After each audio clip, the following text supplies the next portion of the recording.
This week on RSBANDB Update, we take a look at archaeology from the high-end efficiency meta, including best training methods, what to buy, and the big question of XP per hour. Easter is here with a new cosmetic currency event.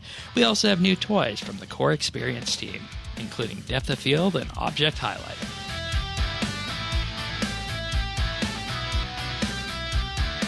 This is RSBANDB Update, episode 772, recorded Thursday, April 9th, 2020. Meow, that's a gathering skill.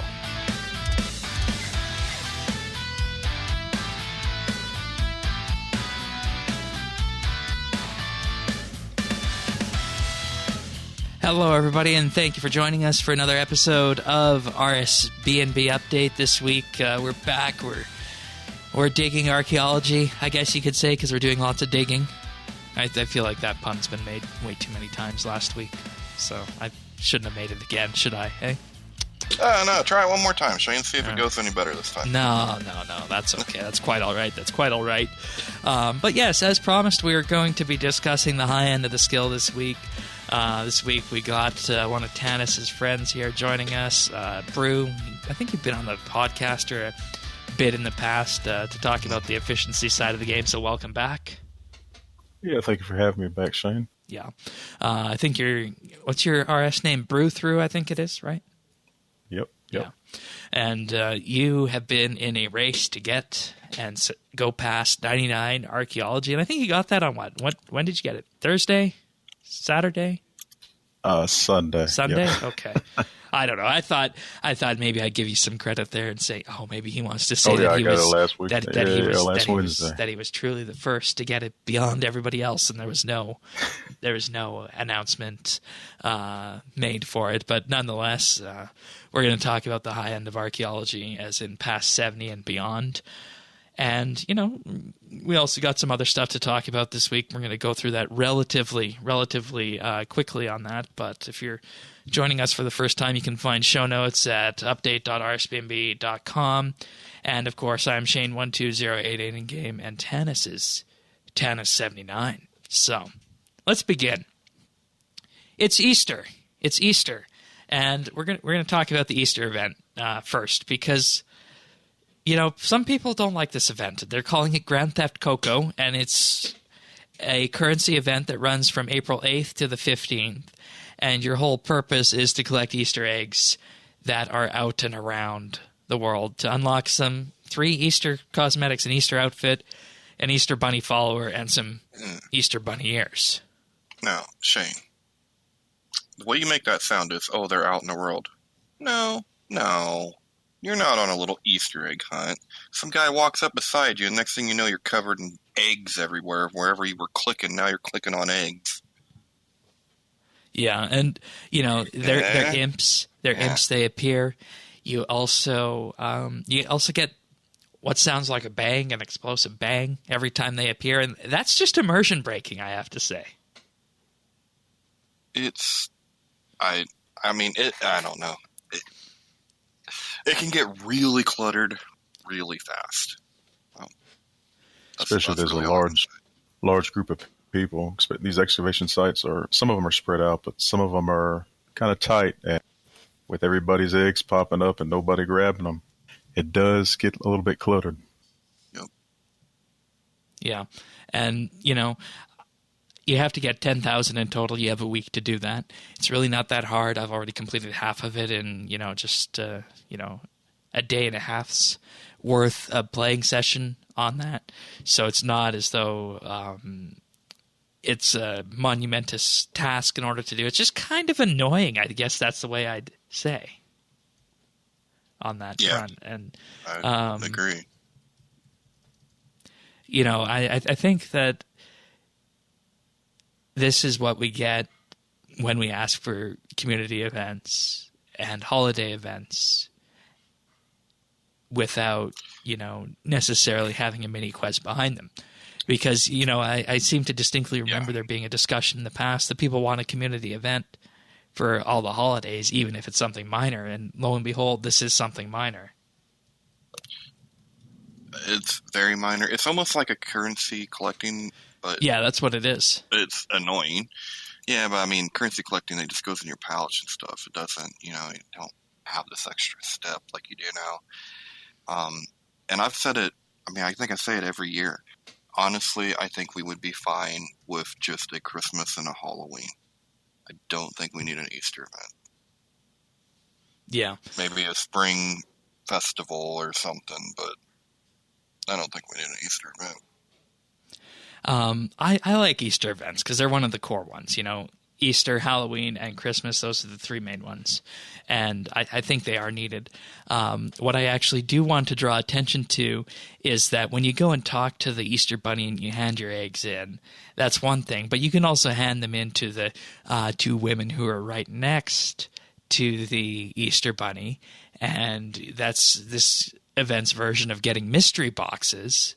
And, you know, if you go through the chat options on these people, it turns out that they're two females who are actually in a relationship together, and they refer to the character in the they pronoun, which is something that Jagex said they were going to do to foster diversity through this. And, you know, quite frankly, I'm a little bit shocked and surprised that the internet isn't blowing up over this. I'm shocked and surprised that you think anyone read that. Yeah, and I mean, if you do read it, it's quite clear. Yeah. Apparently, if you got the 10K with the Easter Bunny you can spend, but if you spend 10 more K in her shop, you actually unlock a title, either the poached after your name or hard boiled before your name. All right, Fun so fact. two different ways that you can get your eggs. Then that's fine. That's cool. You could be the poached, like, so if you ever have to jump clans, you can roll in with the poached title. Or if you're a big tiger that just got poached in big game hunting. Or a big husband. Yeah, you know, that could be. I see we're having ramifications roll over from last week's pick of the week. We are. It's the whole country, Shane. Yeah, it seems to be a pop culture hit that people are definitely listening to on that. But I don't really have anything else left to say on the Easter event except that it's immersion breaking. And, I mean, we got more for Valentine's Day with the Once Upon a Slime quest. Yes, very, very much so. Yeah. All right. I'm good to move on from Easter then and talk about the core experience updates that we got this week, in particular object highlighting, canopy removal, and depth of field. Yes. Let's go. Are you using either of these, object highlighting, canopy removal, or depth of field? Dude, the object highlighting is way more impactful than I ever thought it was going to be. Right. I didn't think nothing of it from that because live we stream, couldn't see it on the stream because of the compression. But it's made everything easier for me to like click on. Like I can even tell who are NPCs and who are not. Yeah. Now, like because there's an outline. Like it's really NPCs nice. highlight as yellow, objects as blue, and attackables as red. And I mean, like you said, you really don't anticipate that you're going to need this, but it helps. I haven't decided if I'm going to keep it on yet because, I mean, sure, it's nice to see for quests and whatnot, but I don't know if I need it personally. Are you going to keep it? Oh, I'm definitely keeping it. I mean, it's just real helpful for me. Like, it's a lot easier to see like where I can click and stuff like that. Like it's really helpful. All right. How about you, Brew? Yeah, as well. I think it's nice. I've been using it, and I know the day it dropped, a lot of people had trying to figure out how to toggle it off, and they didn't really care for it. But I think it has definitely helped. In certain aspects of the game for sure. And speaking of that, you can actually just turn it off in the main graphical settings. There's an option where you can turn off depth of field, the camera fade that we got back last year, tree canopy fade, and mouse over highlighting, of course, that we're talking about right now. All these can be turned off in your game settings. And, it's a nice accessibility update. And even on mobile, it will ping if you have an active daily challenge highlighted. So it'll like ping it on the screen to where exactly you need to go, which is perfect given the fact that, we're seeing the game move more and more towards the mobile side. So, like we said, we really couldn't see it, but it definitely looks like this is the unsung hero of this update. So, oh, for sure. Because I mean, honestly, like the tree canopy stuff, like that should have been. I mean, that should have been nice. I expected a bigger impact, and it didn't. The circle for that one is too small. And I mean, if anybody wants to see what this does, just run into McGrubber's Wood, and you'll see it, or the Lost Grove. But I have a feeling I still would have been clear cutting even with this, because it's just not. Yeah, and I mean, it's so tiny that even for me, I don't see a benefit to the tree canopy removal one. I think the vignette needs to be made bigger, and I realize that might be a fancy word. That's probably a word I've never used before, but I think that's the right way to describe it, the vignette around your character. Sure. Okay.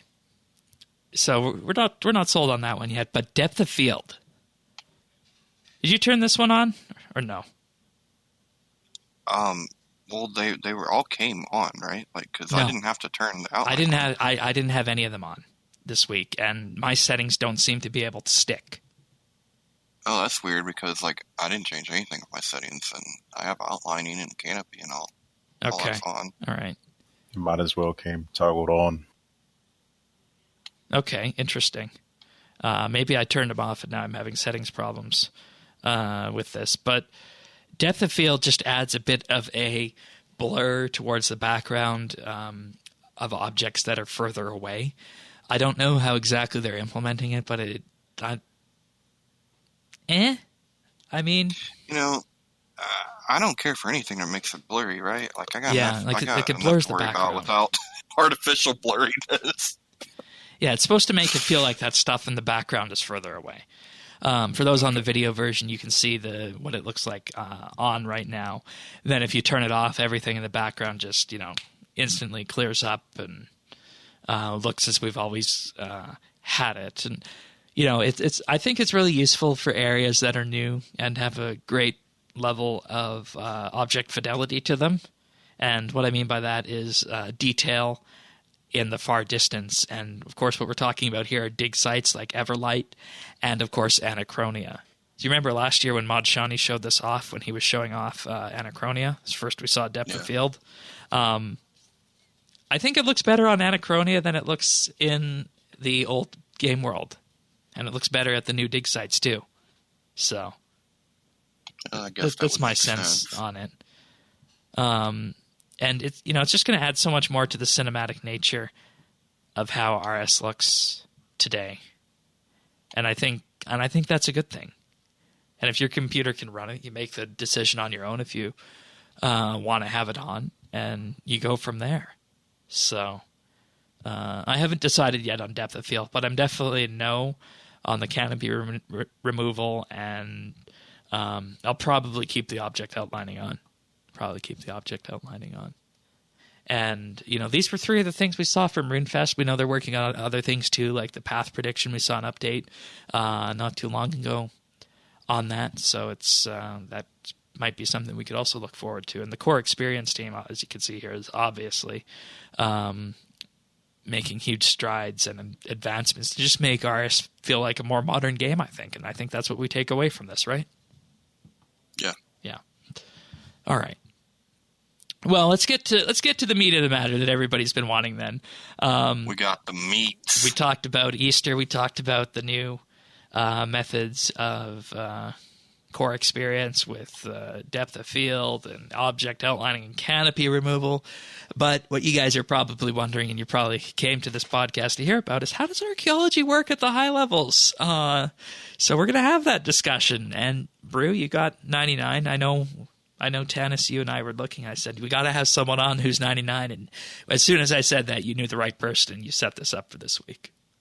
Oh, yeah, for sure. There was no doubt in my mind. I mean, Bruce, one of the highest just hard-hitting skillers I know. He's, a 5'4". I knew he was going to be in the race, and as long as it wasn't taken away from anything, I was going to try to get him on the show, that's for sure. So, Brew, tell us a bit about yourself. What have you done with past skills, and what encouraged you to push so hard at archaeology? I've just been playing for a while, and I just kind of love the progression of. Um, and once I hit 5.4, and I was kind of sitting around waiting for a new skill to be released, so I'd come back and do some clues and make a little money and do this, that. And when I heard Archaeology was coming, I figured it was probably one of the best times to come back. Everybody's working from home. The kids are home. I got the time to put into it. Why not? Yeah, perfect time for a new skill to come out. Currently, as of recording, you're level 104, rank 262. We'll see where that goes in the coming days. So you're about quarter of the way to level 120 with that, give or take. So what we want to talk about is how exactly Archaeology is going to be trained from an efficiency perspective. And what we mean by that is, how does the XP scale up between the various levels in the skill? And we just talked about this on our monthly bit with Invention. We were told when Invention came out, we needed a new skill curve because it would make it so that there would be less grind between levels. We'll also talk about how XP per hour is factored in at all the different levels and where that starts to pick up. XP per GP, if you want to spend on it, how much it costs, and if there's any gaps in all the various unlocks at the skill. So I think where we can start, and let's just start, and I realize this isn't true high level, but let's just start at the 70 to 80 band range of the skill. And this is, of course, what I'm interested in, because this is where I'm going to be passing. I'm currently level 68 as of recording. So what would your advice be to someone who is closing in on the 70s and wants to make a true push for 99 now that they've discovered that, hey, I like the way this skill works and I like the way this skill feels? What should they be doing in the 70 to 80 range, and how does the XP look? And we'll, of course, pepper all these references in as we get through there. So I didn't really notice a big increase in XP until the mid 80s. All right. But I did notice that I don't think it matters what level you are in this skill. It's simple. You go and you collect artifacts and you restore them. Now, if you choose to collect artifacts and buy your materials, you're going to get it a little bit quicker. If you choose to collect your artifacts and gather materials in the process, and then if you're missing a few here and there, go hit up a cache or stay at the excavation site, that's also an option. I did appreciate the XP per hour, per se, for the first maybe 60 or 70 levels. I think we have too many quick, hard-hitting, I can buy it and speed it up skills. Yeah. I do like the kind of capped at 100K an hour, 200K an hour as you start progressing up past 99 up to 120. I think they're kind of hitting around 500K. And I think that's the perfect kind of like spot for a skill like this. You don't want it to be too fast. You don't want the people who have hundreds and hundreds and hundreds of bills to just fly right through it. There's still time locked on the artifact aspect. You can buy artifacts. And that's what we said in the past, is that it seems as though 500 to 700K is the sweet spot for post-99 training and all these skills. And I know, Tanis, you disagree with me when they knocked the turtles down, but I realize saying that here, I'm probably poking a hornet's nest, and that's a discussion for another day with both of you here. Not turtles, just... Well, I finished it, so I don't care what they did. To hell and back. So I guess then we can just say that you said it starts to pick up around the mid-80s. So would it be a fair assessment to say that for anybody who's leveling up and working through from, let's just say extend it all the way back to from the end of the tutorial to the mid-80s, that, just stay at whatever excavation site is the best for your level? Exactly.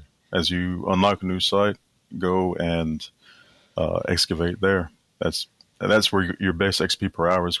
However, some levels, I think 81, you unlock 3 sites or 3 excavation locations at 3 different sites. Yeah. I pushed past it. I didn't visit the other ones, and I ended up having to revisit at a higher level to finish my collections. Right. So definitely, so say you unlock 3 different sites. Finish the Make sure you collections get for all those sites that you can. Correct. Yeah. Before you just stay at one spot the rest of the time. And, this is what I've found as well in my, what I'll call casual leveling of the skill over the last week and a half, is that if you complete the collections, you complete the mysteries that you have unlocked, and then you just spend a little bit of extra time here and there, you're going to have, enough XP to get to all the various levels. It's not like you're going to be striving and thirsting for XP. I think the only time I felt that was the high 50s and early 60s, and since then it's been perfect. At level 68, I headed to the Infernal Source to work on the Chaos Stars and Spiked Dog Collars down there. And I assume at level 69, I'll go back to Everlight for the Dominion Games podium. And one question I have with this, and I've seen it in some of the recent artifacts, are there many dig sites and excavation sites out there where you're not given all the materials you need at that excavation site? You need to bounce around between excavation sites to get the materials to restore said artifact. Yeah, so like for example, right now the one I'm at, it gives me every item I need to restore every artifact I'm getting. Which one are you at, out of curiosity? Hellfire Forge. All right. And so it's giving me all the materials I need to restore all 3 artifacts that I will obtain here, -1. So I'm not sure what exact one for this level, but for my previous level, for example, I was at the Warforge, and I was getting the Malachite and the Marks of War, or the Marks of the K word, because I don't know how to pronounce that, and so on. But they weren't giving me White Oak. So I then had to go buy White Oak for all of the artifacts that I had collected. All right. And I mean, with that, you either go to the cache or you buy on the exchange. And I think that's probably a simple choice to make depending on how you feel about spending money on the skill. And we'll be touching on this as we move through the entire part of this, and we'll find that it's very self-sufficient. You'll feel like you're being an Iron Man some of the times when you're doing this. All right. So that's going to be the method that you're going to take probably throughout. Would you say the majority of the skill, just excavate the highest site that you can in terms of what's available to you? All right. Right. Now, starting out, it was a little rough because like at 70, when you unlock the Storm Guard, yeah. When I hit 70, there was very few people up there. And there was not enough people gathering materials and selling them for everybody interested in buying them. So the prices for these certain materials, like the Stormguard steel and the Wings of War, they were astronomical. So instead of staying at that level, I had to drop back a few to maybe like the Zeros area. Okay. But for now, I think there's plenty of people in every location where you really don't have to worry about that. So in fact, the supply for all these materials is indeed starting to fill out on that. Yes, yep, for sure. Now, you mentioned that in the mid-80s, the XP per hour starts to jump up. What would you say, or when would you say you exactly noticed that, and by how much of a magnitude was that? Well, so prior to 80, you notice it's like you go here and you're here for 3-4 levels. Right. Around the 80 mark, you start to notice at every level, minus a few here or there, you will unlock a new look. So like at 83, you're at the Warforge, and then at 84, you shoot back to Everlight, I think that's right. And then at 85, you shoot to Stormguard. Right. And so you're kind of all over the place. And at that point, when I started having a new location at every level, I felt like the XP started to scale. All right. And, with that, like, let's just, for example, have a look at the one from level 85, saying one of the artifacts is the Hawkeye Lens Multi-Vision Scope. Certainly a mouthful there on that. You get 8.9k XP for restoring that. You need only Stormguard steel and Orphan glass for that. And that seems like a fairly simple recipe on that. front. Because you're going to be getting ortho glass from the very beginning. And if you're not using that much, you're going to be able to pick it up. And you're going to also have been collecting Stormguard steel since level 70. So you can kind of start to see the lens that's working its way in here. Tanis, do you have any questions for Brew going up to the mid-80s at all?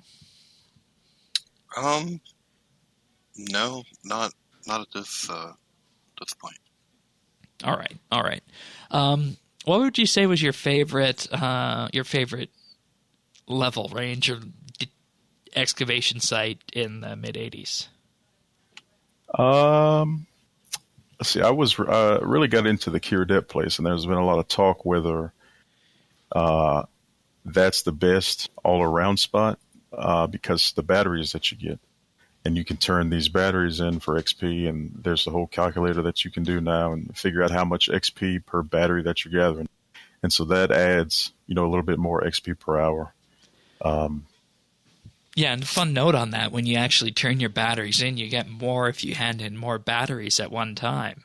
Exactly. Rather than just handing in, boop, boop, boop, one at a time, and there you go on that. So is that not a percent boost then?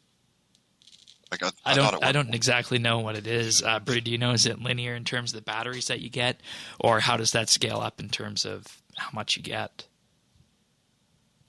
How many batteries you get while excavating? Or sorry, for handing in. How does the XP work for that, handing the batteries in? Also, depending on your archaeology level, and all then right. depending on I see the calculator here on the wiki. Okay. Yeah, so I think you get if you turn in 10 or more, you get 10% more. If you turn 100 in, I feel like it's 20%. And then I think that's the cap. So if you have like 98 batteries, it's better to go and grind out 2 more real quick. Right. I said if you're 85 and you gave 10 batteries, you would get 24. You would get 2705 experience, but the base on that would be 2459, and the boost being because you put so many batteries in, you get an additional 10%. Now, instead, assume you were 85 and you gave 100 batteries, you'd get a base of the same 24,592, just multiplied by a factor of 10. But because you gave the extra 90 batteries on that, you would get from that 29,500 experience for powering that. And right. See, this is something I think many people haven't realized here on this. And, just using the calculator, you keep putting in numbers here. The maximum is indeed 20% that you would get for handing those in. And this also goes back to research, because some of the research assignments for Career Ed also give you batteries. And some of the collections also give you batteries as rewards for completing the Zerosian guy. But you know what think of his name. You know what the Dr. Nabanek. You know what the downside of that is, though, and this is something people will realize, is that you can't actually bank the batteries. Yeah, it kind of sucks.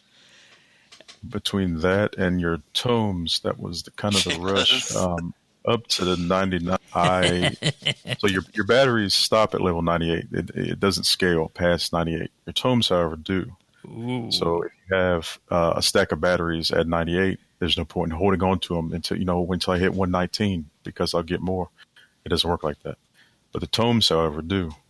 And the tome XP, based on one level versus the other, like there's certain points where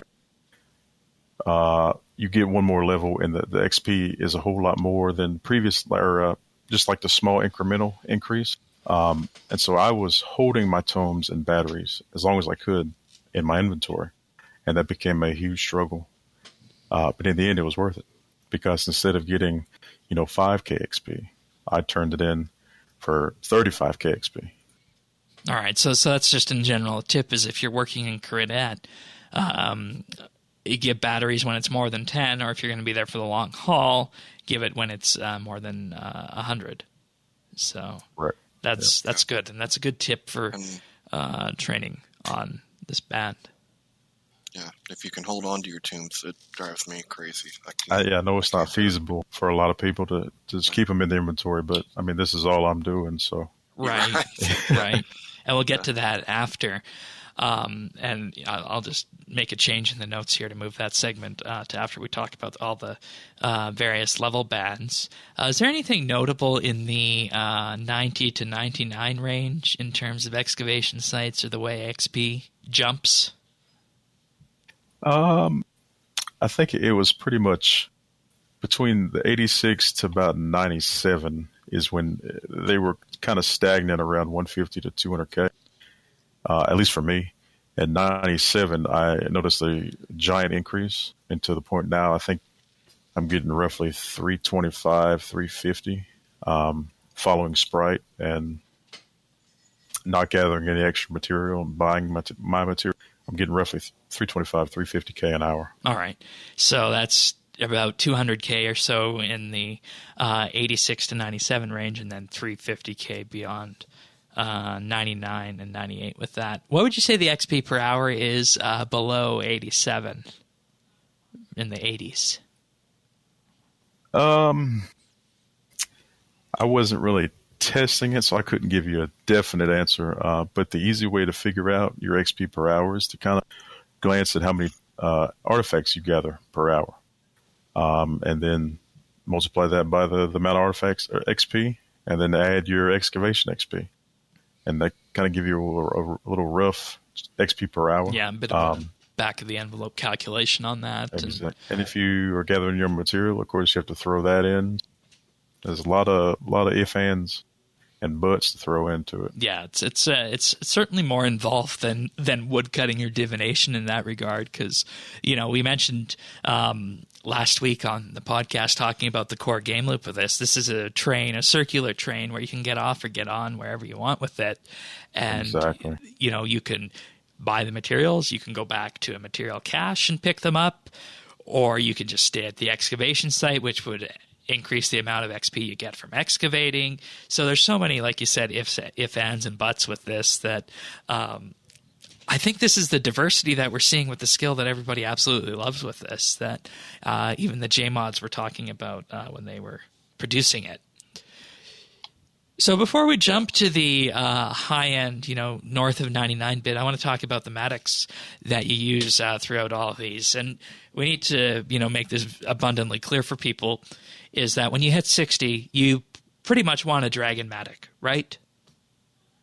Yep, for sure. That augmentation on is a huge scale. Yeah, I assume honed is what you probably want. I'm not sure what else you'd want to put on it.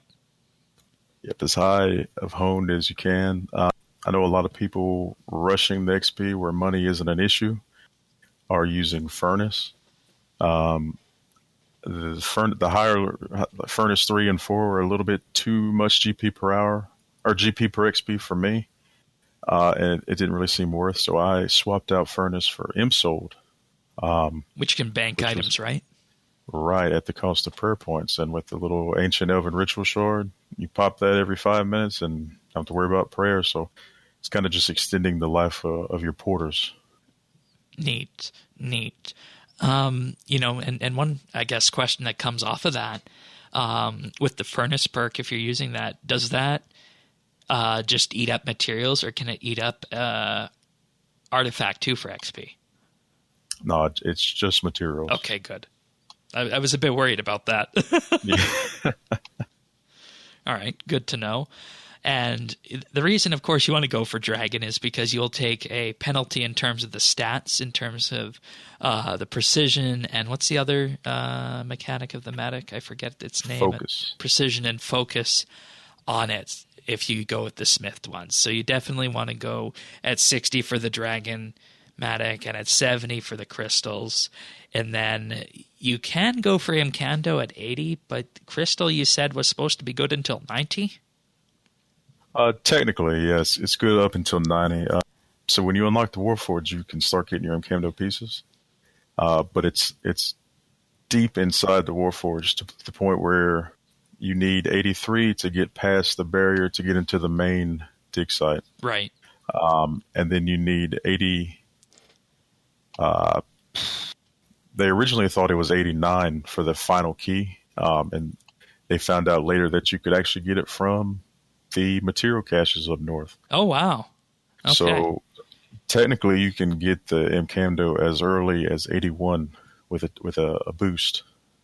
And that would, and I can imagine just the amount that would provide to you in terms of being able to, just excavate faster, because, Exactly. You go from a precision of 60 with the crystal and a focus of 5 up to the next level of having precision of 70 and focus of 6 with the Mcando. And, and this is one of the biggest benefits that you can get when leveling, is that if you go back to a dig site, and you'll see this if, for example, you're in your 60s and you decide you want to go back and complete Saradomin 1, one of the very popular collections. I've done this one, I think, 3 times now at this point myself. You're going to definitely notice that your Dragonmatic is going to excavate a lot faster. So having that Mcandomatic and excavating at the tier 80s is going to help you a lot with that. And, like you said, technically you could wait and you could use crystal up until 90, but if you unlock that, you said 83, right? To be able to unlock the full thing? Yep. One of the keys is locked behind an excavation site inside that requires 83. All right. Fair enough. You can boost from 81 if you don't want to get in there with the T's and go to town, sure. But it's a rough one. Yeah. Yeah. What material cache is that locked behind? That seems weird that they'd lock that behind a material cache.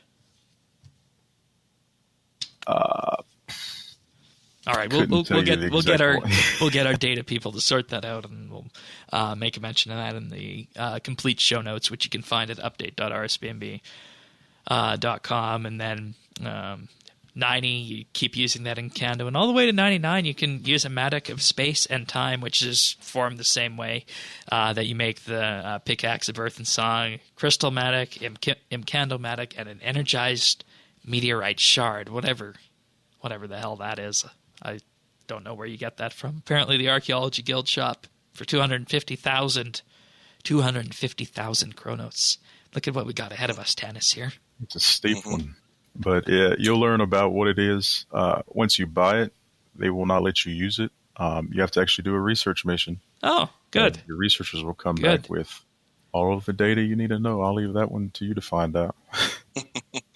Then we have Guildmaster Tony's, which I've seen a few get drops on. Yeah, that's the Tetra Compass reward, right? Yep. You apparently get a key and you unlock the display case in the guild. Apparently, some of the first ones sold for upwards of 30 billion GP. Ooh. Yeah. Okay. It's a steep one. I'm wondering who in our podcast community is going to be the first to get that. It's coming down. It's coming down to a reasonable price. Right over 10, I think the last one traded for. Well, it's still a lot for a piece of equipment. 10 billion. The advantage it gives you is pretty astronomical. I don't know if it's worth for common folk like us, but if you're racing, number 1 right now had one prior to number 2 or 3 obtaining one, and he shot ahead so far to the point where it's almost mathematically impossible for them to catch. He's got 85 precision and 9 focus, whereas the space and time has 80 precision and 7 focus. And it's roughly a 10 to 15% increase, the XP that he's getting, just by having that one singular item. Now, I've heard that the guy number 1 had trillions. Didn't know that was a thing in this game, but apparently it is. So that's, I don't know. That's him. Just little money. Yeah. Yeah. Or you could get lucky with the compass, right? Yeah. Never know. We don't know how rare it is yet. We're thinking HSR rare on that. Oh, even on the compass? No. Just in general, yeah. Because it's a hero drop, right? Like HSR. And It's starting to Tavia's kind of fishing look like rod. right along the Orlando Smith and a map. Yeah, that's it. It's roughly the same. Yeah, something like that. All right, so we've gone through the 80s, 90s. We talked about the XP per hour on that as well. Stick with your top excavation sites. I keep wanting to call them dig sites there. Listeners will probably note on that. What did we say the XP rates for the 90s were? Around 200-ish, I think you said, right? 200-ish until 97. Okay. Yep. That's pretty good. I think I feel good about that. I do as well. I think it's the sweet spot for a gathering skill. It's not like a div prior to cache and all that, but it's not like an invention today. I think max or over a mil XP per hour would have been. Yeah. I don't think that would have been handled well by the majority of the community. And what's the highest you've seen with where you're at right now at 104? 350 is I can comfortably get that per hour. Now that's buying materials. So if you gather materials, of course, you're going to see a whole lot less. I'm getting roughly 105 to 110K an hour excavating, roughly 8.5 artifacts per hour. Okay. And I think right now with my outfit boost, I'm getting 24,733 XP per artifact with the 6% assistant boost or associate, whenever you unlock the first outfit. Yeah. 6%, just a standard archaeology outfit, which unlocks at level 70. Mm-hmm. All right. And of course, you also have the master outfit at level 99, which does what we thought it would. It would give an extra 7% success chance, I think, in excavating and finding artifacts, which is good. That'll speed your way up. Are you working on getting that, the master archaeology outfit? Yeah, I've got that in the Matic. Good. It was a quality of life. That outfit is so nice with the boost, and then the teleports. I mean, it's so nice for lazy people like me. Yeah, to the dig sites and collectors, because we need to use the archaeology log now and teleport back to the guild and then use the map table. Away you go. And so it's just a quick right-click teleport collector, and then all the collectors are listed. It also has a quick teleport option where you can set. So say I'm training in Everlight. I have a quick teleport option that I don't even have to go through the prompt. It just throws me right there, which is very nice. Nice. All right, so north of 100, you said that 300K-ish mark that you're seeing would be if you're buying materials. And what do you determine, and how do you determine when to buy a material and when not to? If I need it, I buy it. That's how I determine. All right. But with the manual boost that you can buy in the work or the guild shop, that little extra boost of materials per hour, as well as the water fiends. I found I do need to buy materials. It's not nearly as much. So if you look at an item and it requires 30 samite silk and 34 gold ring, it's not. You don't have to go buy that because you're also gathering that as you're excavating. Right. And so there's a few off the top that you have to, go and spend a little money here, a little money there. But yeah, if I don't have it, I buy it. I don't go and get it. All right. How much money would you say you've sunk on the skill since launch, if I can ask that? Have I sunk on it? Oh, yeah, I'm at the bottom of the ocean. Okay. I'm down. Yeah, I've sunk quite a bit. Now, the first few days, I would shoot up, and then I would ease back and try to make some of my funds back from the shoot up. So I have recovered some of it, but the Dragonmatic, for example, the two of those that you need, you're not getting that back. North of 110 mil today, still. Yeah. Yep, they were 800 mil the first few, and then 400 mil. I heard a couple people buy. It got down to 160, and I said that's as low as I'm willing to let it go because I didn't know when it was going to shoot back north. So got they were two at below 160. they were below 100 for a bit. I should have picked them up then, but I waited until the next day and they shot up to 125 again. Yep. So it's going to be this constant bounce back and forth because they are going to be needed as more people approach that 60 band. All right. So what would you say was the hardest rung or hardest level range in terms of maybe having gaps in the unlocks?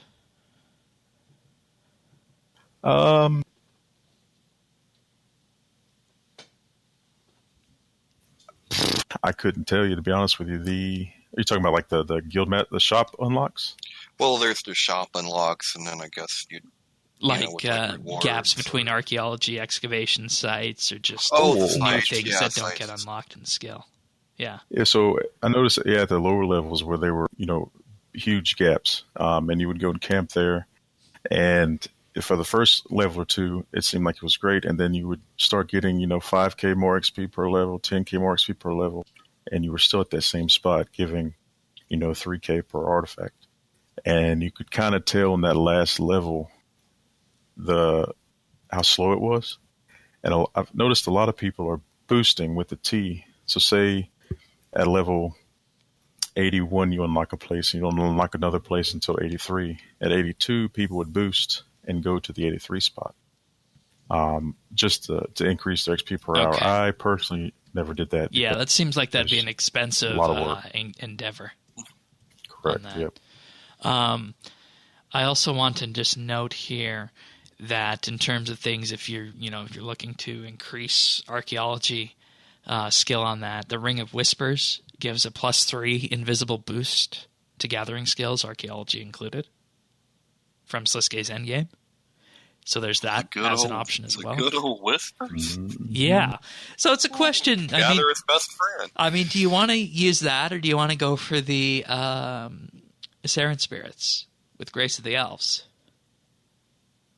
So until you unlock the relic for the Luck of the Door, you're better off staying with the Ring of Well, or the Luck Ring, due to your tone. Oh, I am so stupid. I was looking for a reason to use that relic, and here it is. Here it is. Because I was thinking, if you're gonna go for luck, I mean, if you're in combat, you might want a combat ring. But I was struggling to think of a time outside of combat that you would want to use that, and here it is. It is any gathering skill. It's now best in slot, because you used to, am I going to wear my Grace of the Elves, Luck of the Dwarves, and go for the Saren Spirits, or am I going to wear this and the the Necklace of Shadows, whatever it's called? But this now opens the door to, I can always have my Luck ring on. Does that Manifested Knowledge also work for archaeology, that 2-piece set? No. Okay, good. But I'm talking about other gathering skills. Right, sure. All right. Divination, farming, exactly. Fishing, hunter, and archaeology, so I think they say. Ring, I don't know why mine have your luck there. And have the Grace of the Elves on, so you can have the best of everything. All right, that's a good number of skills. I'm glad we found the answer to that. I don't know if that was in pre-show last week or some other time we were discussing it, but that was definitely one of my burning questions, so I'm glad we got an answer to that one. All right, so pivoting back to this, dare I ask about XP per GP at any of these level ranges? That's if like you're asking buying? a woman how old she is. You don't do that. Well, I'm gonna ask. How bad is 80 to 90? If you're buying materials, it can get expensive. It's kind of like something you just know it's there. You don't look at it. You buy it. You don't look at how much you spent. You just keep going.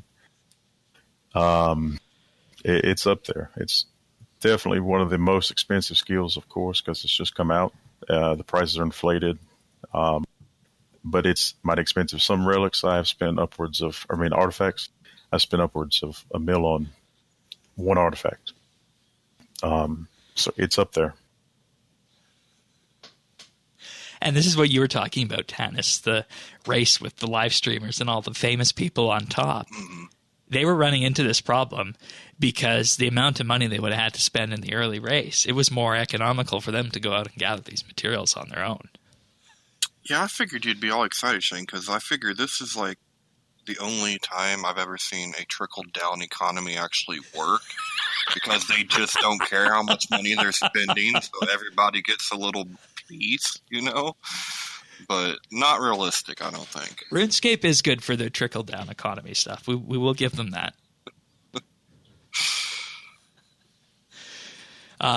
What about the 90 to 99 range? Just give me a ballpark figure for how much that would cost per hour if you were doing that. If you were just buying the artifacts, or like you said, or were you just not paying attention? I wasn't paying attention. Okay. All right. It's a lot. It's a lot. All right. So, and if you decide to use the boost from the workshop, the tees and the monocles are kind of paired up perfectly, because the monocles will give you an increase by 20%, and then your XP is now also multiplied by 50%, and so that will shoot your XP per hour up tremendously. Even if you just use monocles alone, but now that costs 2,000 chronotes a piece, and last I bought, they were roughly about $1,000. So we're talking two mil per boost. Lasts for 20 minutes. You have 2 boosts going. That's 4 mil every 20 minutes. And how many times can you use 20 minutes in 60 minutes class? That's 3.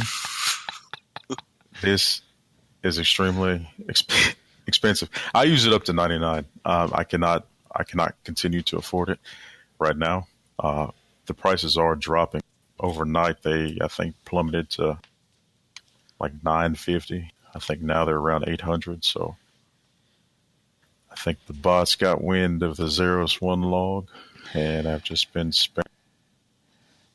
Sheesh.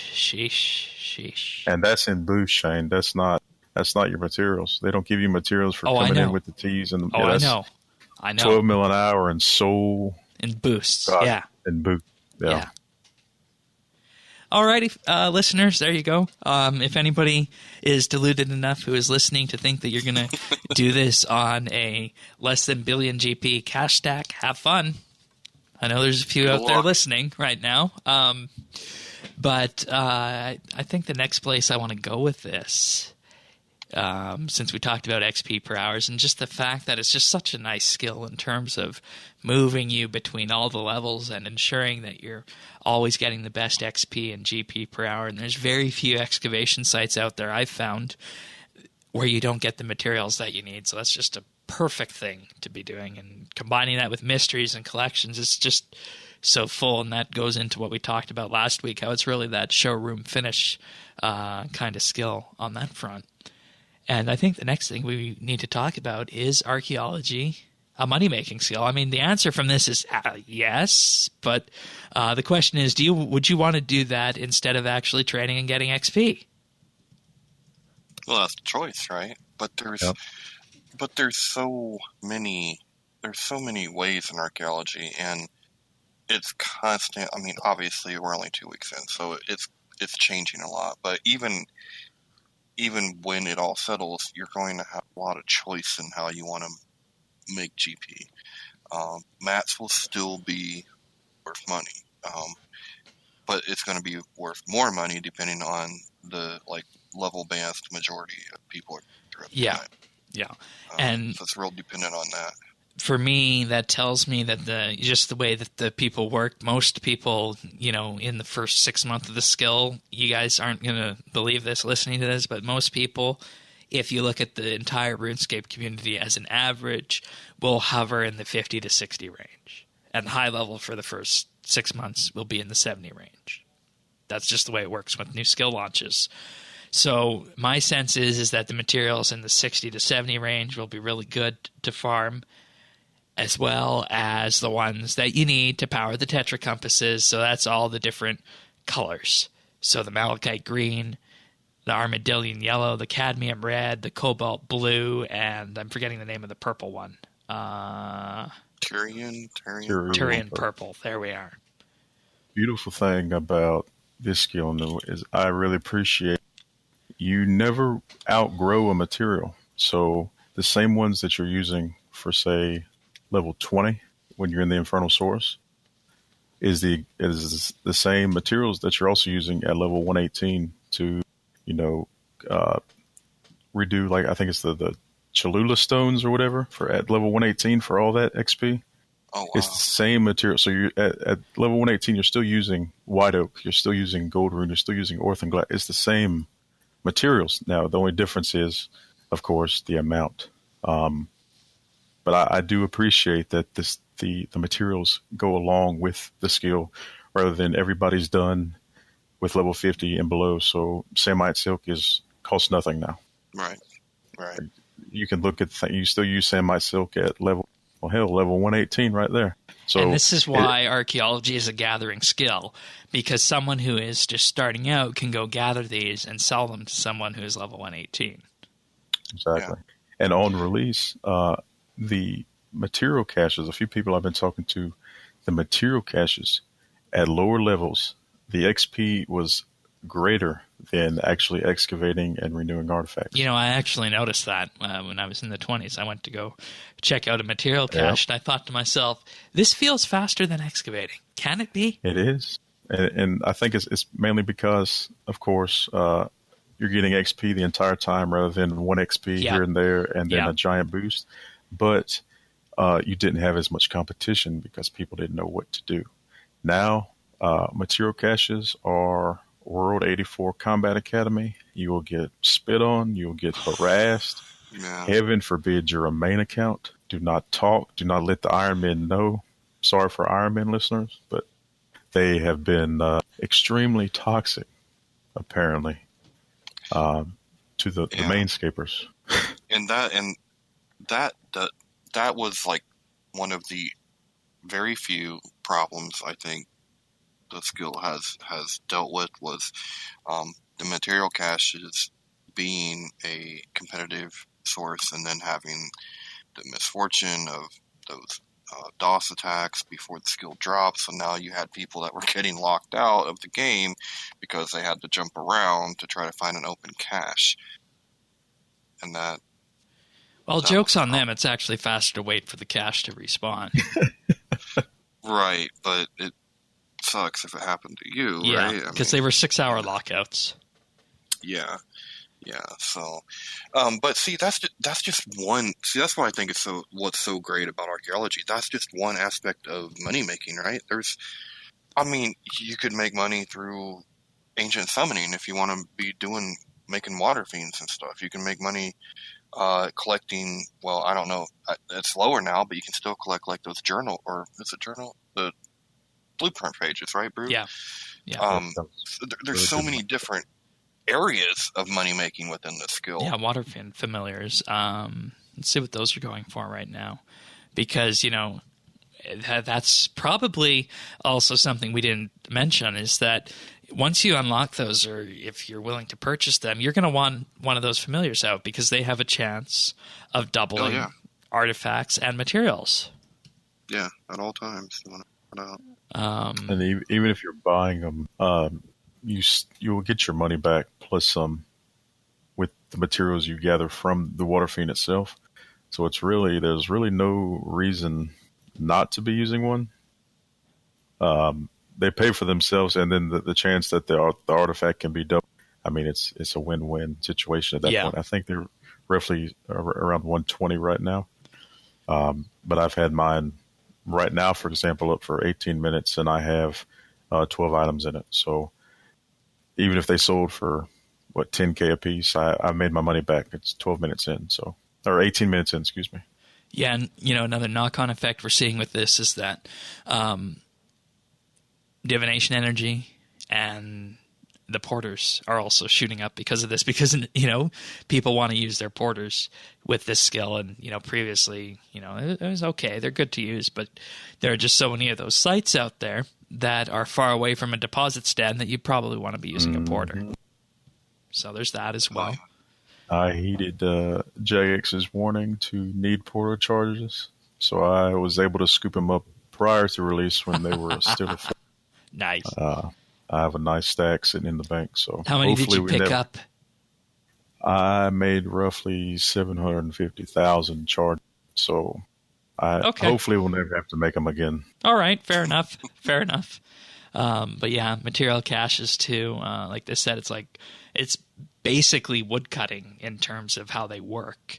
And, I think to any woodcutter out there that you would absolutely love if you could have this level of diversity in just the woodcutting skill.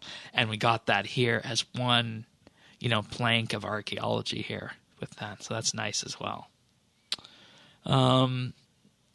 So it definitely can be a money-making skill, and there's just so many places you can do that.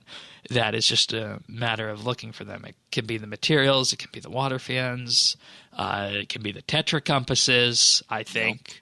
You could even sift sand. Sifting sand. Sifting sand is like 5 mil an hour right now. It's crazy. At the level 42 saltwater mud, you make 5 mil an hour sifting sand. Yeah, I had a question about that on the weekend. If you're sifting sand, does the quality of material you get from it go up as your level increases? Correct. So say you unlock the saltwater mud at 42. I think you only have the Keramos and the white marble at 42. Yeah. So those are the only materials you'll get out of that. So you'll see less materials because that's the only two coming out. So now I think at 48 you'll unlock the cobalt blue, and then 51 with the Everlight Cithril and the Stars of Ceridamon. You will start to see more materials. And the higher level you are, you'll see the higher materials, right? Exactly. And so you won't see the higher level materials until you have the level to actually which I think is a nice little addition. Yeah, it is, definitely.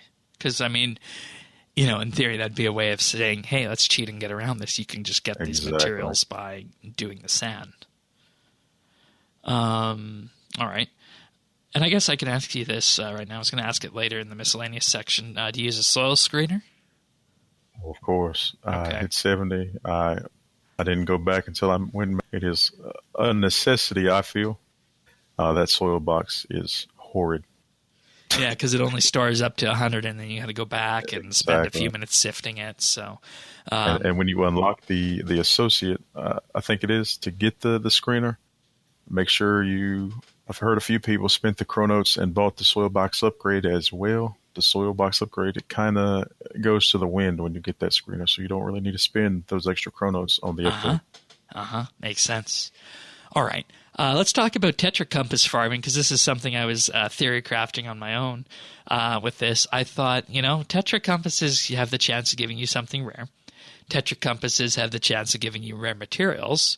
Tetra compasses also have the chance of giving you XP tomes. What if somebody, once they had the ability to get all the materials for tetra compasses to power them up, just decided, I'm going to train this skill by farming tetra compasses in terms of completing the collections that give tetra compass pieces. And then I'm going to use the tomes that I get from this as my source of XP, in addition to going and excavating all the various different colored materials. Because for anybody who hasn't powered one up, you need 30 of the malachite green, cadmium red, cobalt blue, armadillion yellow, and Tyrian purple. And these are super expensive. The prices listed on the exchange are merely suggestions, and you're going to see them go for higher than they're actually listed on the exchange. Yeah, you almost have to sell one individually to figure out what the price is. Right. And with that, I was wondering, can just going for tetra compasses be a primary way of training this? I think it's definitely a roundabout way to train it, and it probably could pay off in the long run. It's similar to Clue Scrolls in that sense, where you are risking wasting your time. But there's also always the chance of getting one of those keys. Those tomes do give pretty good XP, and I think you're guaranteed them between 1 to 3 of them. So you can always pretty much guarantee a little bit of XP. Yeah. And you can also, with that, very easily make your money back. And, I think I was in the early 60s, I only had to buy the green and the yellow. And, with that, I spent about 2 million GP. And I was still able to, come out ahead and, make $1 million, $1.5 million off of one of the tetra compasses. I've also been informed that today they manually updated the prices on the exchange for these, so they're going to be a lot closer to what they actually are than what they were suggesting in the first week or so after launch with that. So, anyways, on the topic of tetra compasses, they work like a clue scroll, and the ancient casket that you get from them, it works on the same level of coordinate. You can get, of course, the God pages. You can get Elite and Master clue scrolls from it. You can also get those archaeology boosts that you were talking about, like the monocles, the material manuals, and the tea, and so on and so forth. You can also get the Dragon Matic from a ancient casket. This is the other method they mentioned in addition to Big Game Hunter. And, a whole boatload of materials. It's going to choose some materials for you to get. You're going to get 100 of them. You're guaranteed to get 5 sets of 100 materials. It's random which ones you get, but you could get very lucky and, make a fortune off that too.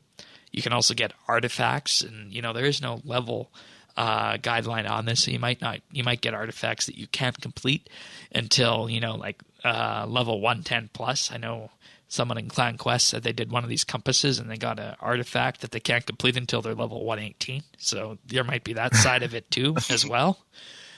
But it seems like to me, at least from the XP Tome side, that if you wanted to go hunting these, this would be another way of training the skill. If you are a clue scroll hunter, this is probably your way to train the skill, I think. Yeah, I'm guessing your XP is going to suffer from it. Like you would get it, definitely. but it's going to be slower. But this is this is a gambler's way. Because you can get the little thing that unlocks the Guildmaster's Matic. Good. You could. So, I think it's definitely a good thing to look into on that. Drew, have you done any Tetra Compass farming? I haven't farmed them, though. I've been kind of trying to do the ones I get. I think I have 4 complete ones in the bank. If you talk about it, I might need to go do them. Yeah, it looks amazing on this front here. I'm using them kind of as bankable tomes, so they're guaranteed tomes. So it's some I don't have to keep in my inventory. So I'll probably hold on to them since they don't your drops don't suffer. So kind of like effigies, where you get 10 of them, you're done. Yeah. I'm kind of just trying to bank them for now. All right. So after Tetra Compasses, I think we can just talk about Iron Man mode, and in particular self-Iron Man mode being self-sufficient in this, in that this is definitely a skill that if you want to, you can be self-sufficient.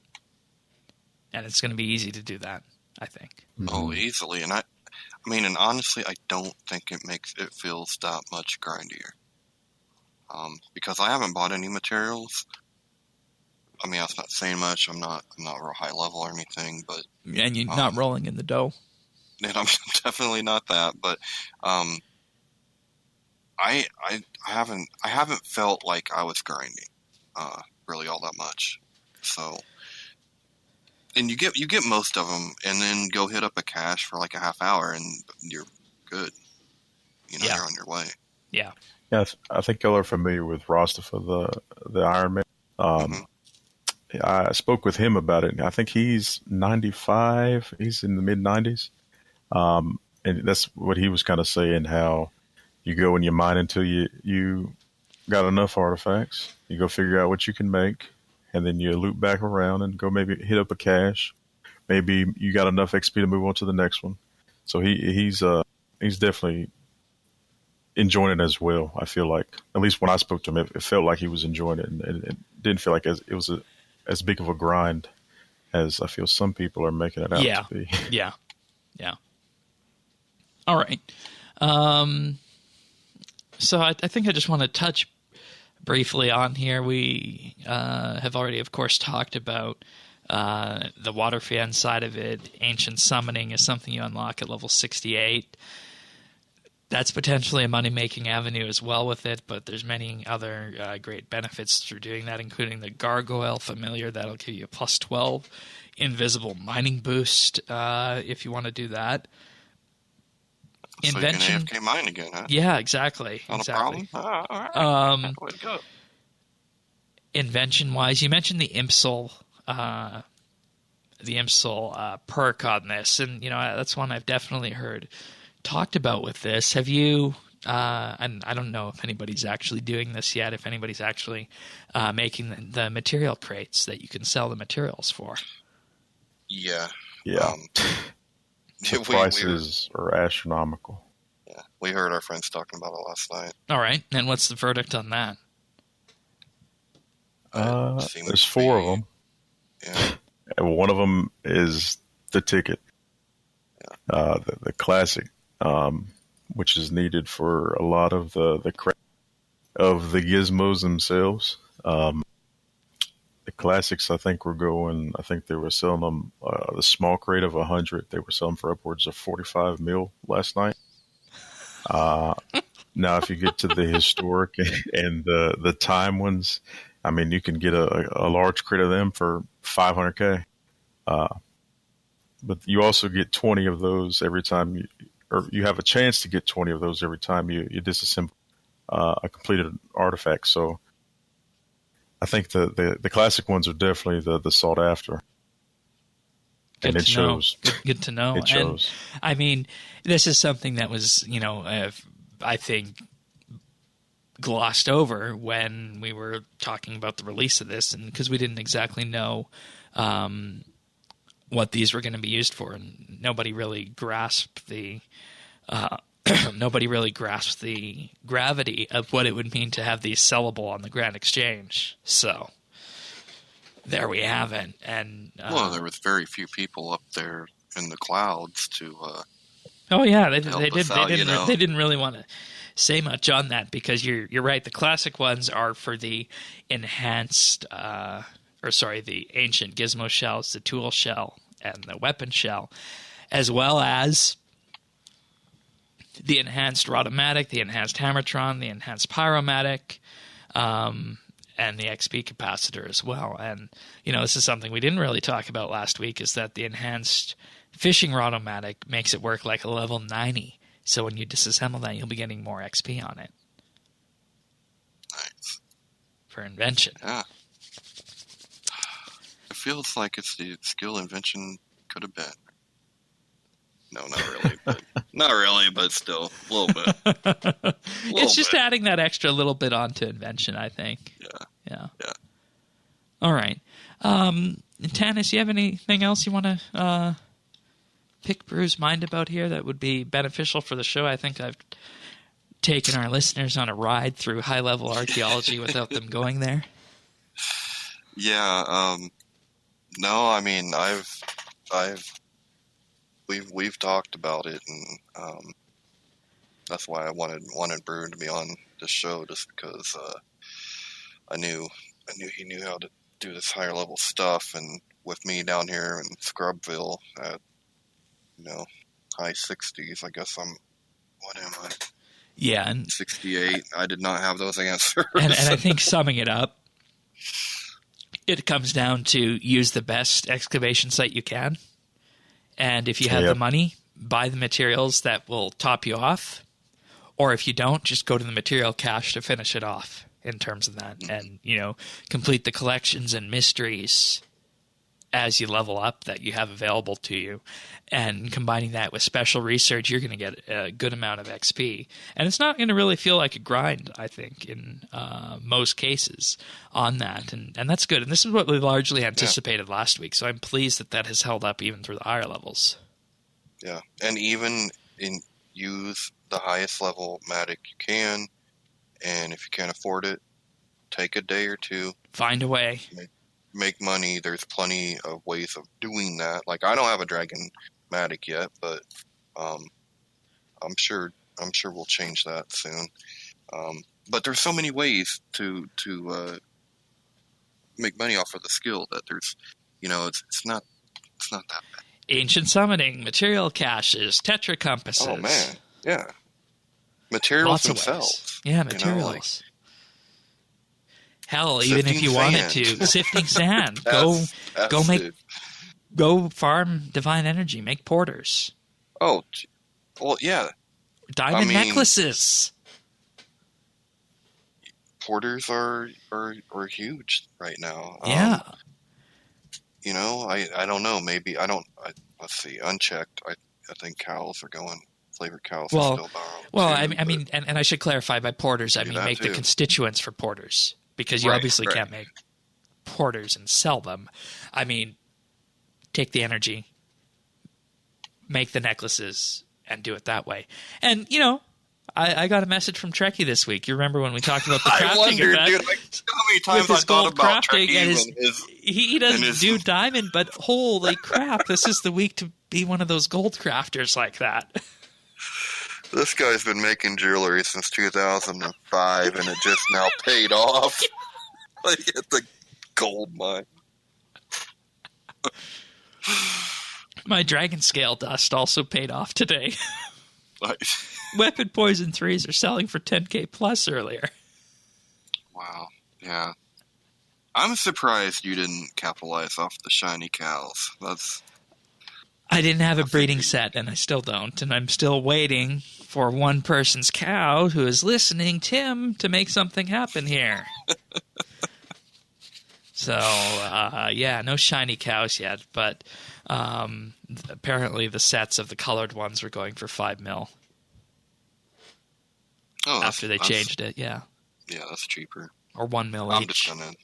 I'm just gonna go with the unchecked. Oh yeah, they're common enough, and if you want to, you can buy the unchecked on the exchange. And for anyone out there farming, that's probably a better way. Is just make sure you double up on your breeding pen in terms of two animals with the exact same trait sets, so you're consistently producing the unchecked colored cows, and then your collector will get those, and then you can sell those unchecked colored cows on the exchange, and you don't need to go through the process of going to World 2 and finding someone to do that with.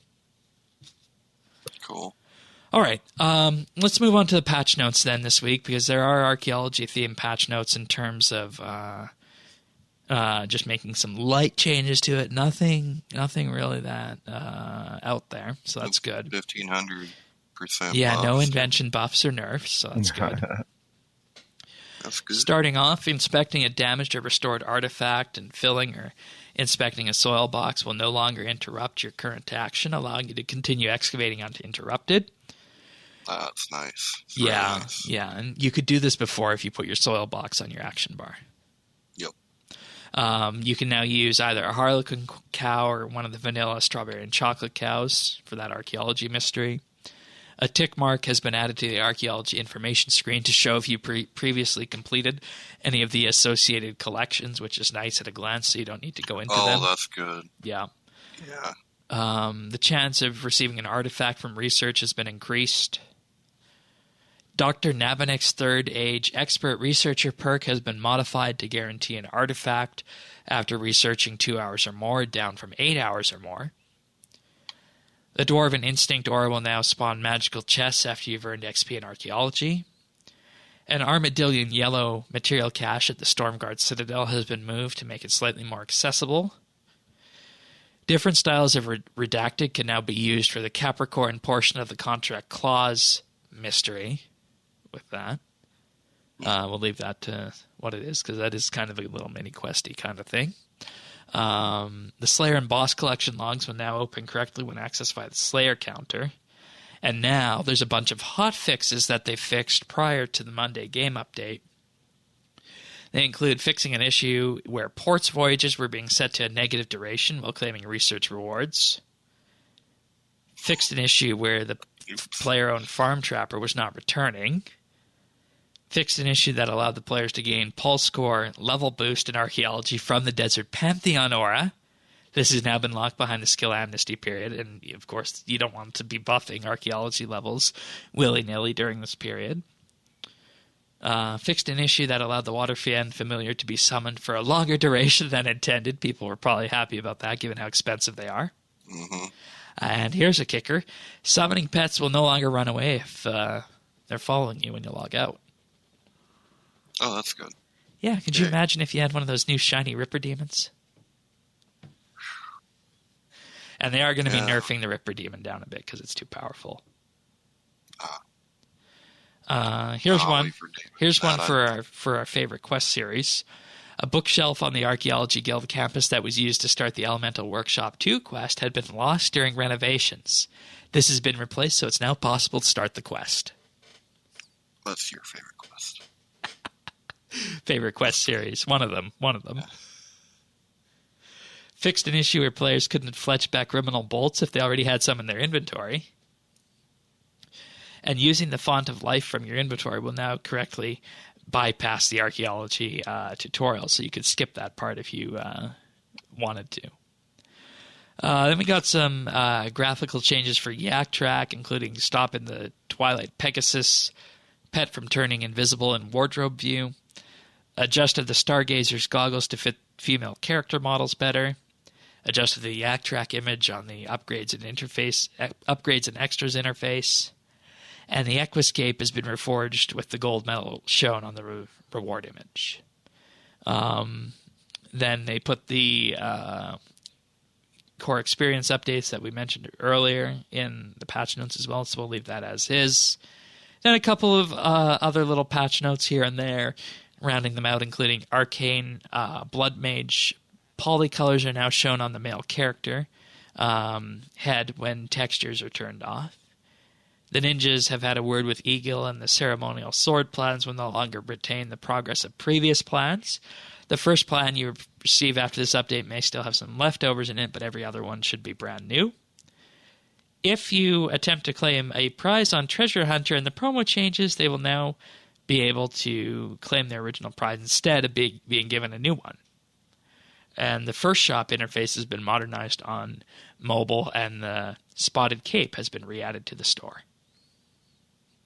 Which is actually really important given our next piece of news. But that's all we got for patch notes this week. All right.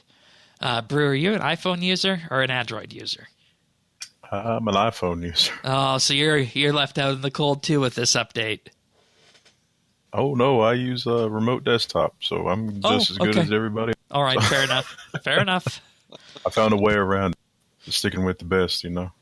So with this, we got news today that the RuneScape 3 beta for Android is expanding so that all RuneScape players are now going to be able to access the beta on Android through the Google Play Store.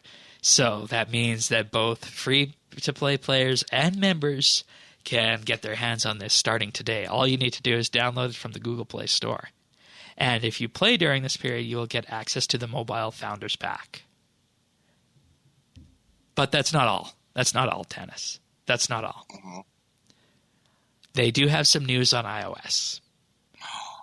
That there will be a limited iOS closed beta launching in the coming weeks. And there will be more details on how you can secure your spot in the near future. Yes, please. Yes, please. Can't wait. Yeah, we've been waiting a while for that one, and it would be interesting to see if they find a way around the 10,000 barrier, because for Apple's Test Flight program, which is the official iOS App Store beta program, you're limited to 10,000 beta testers for an app. And I can guarantee you that there's going to be more than 10,000 people who want RuneScape Mobile on iOS.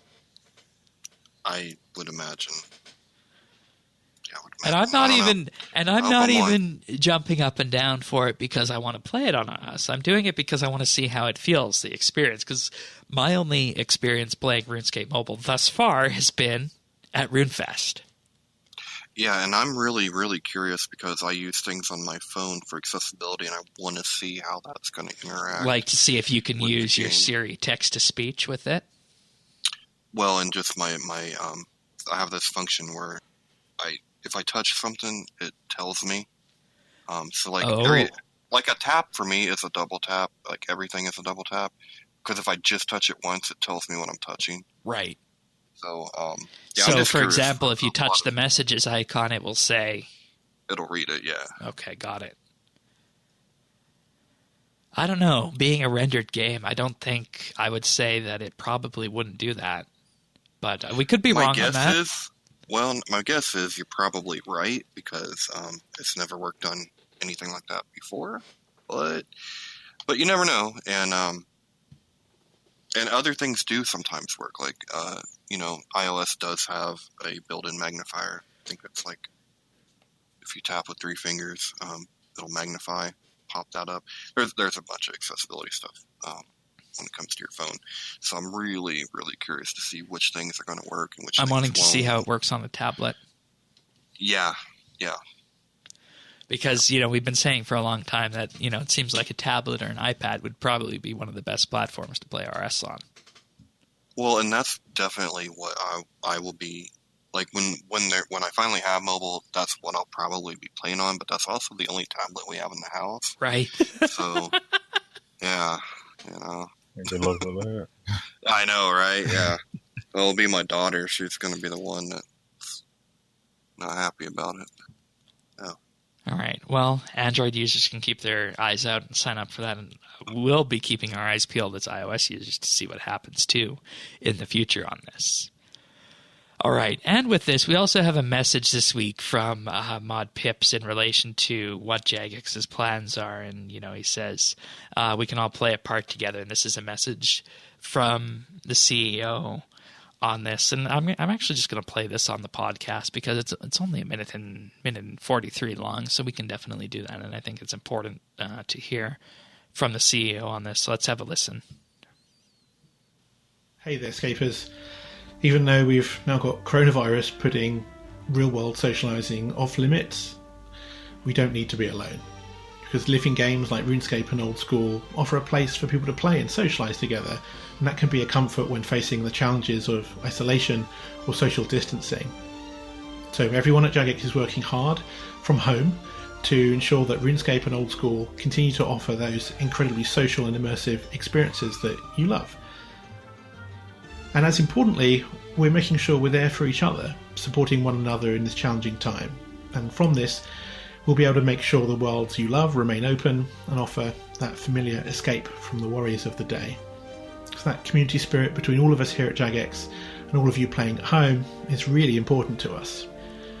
The work we've done with mental health charities and the support that you've given them means we understand how important it can be to have those distractions from the real world at times like this. We're providing additional awareness on mental health for our teams and our players so you can stay safe, and we're going to continue to support those mental health charities in their work.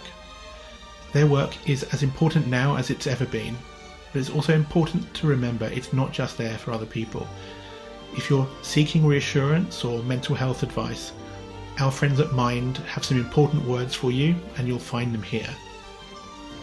So please be safe, stay home, support each other, because we're all in this together. See you in Gillinor.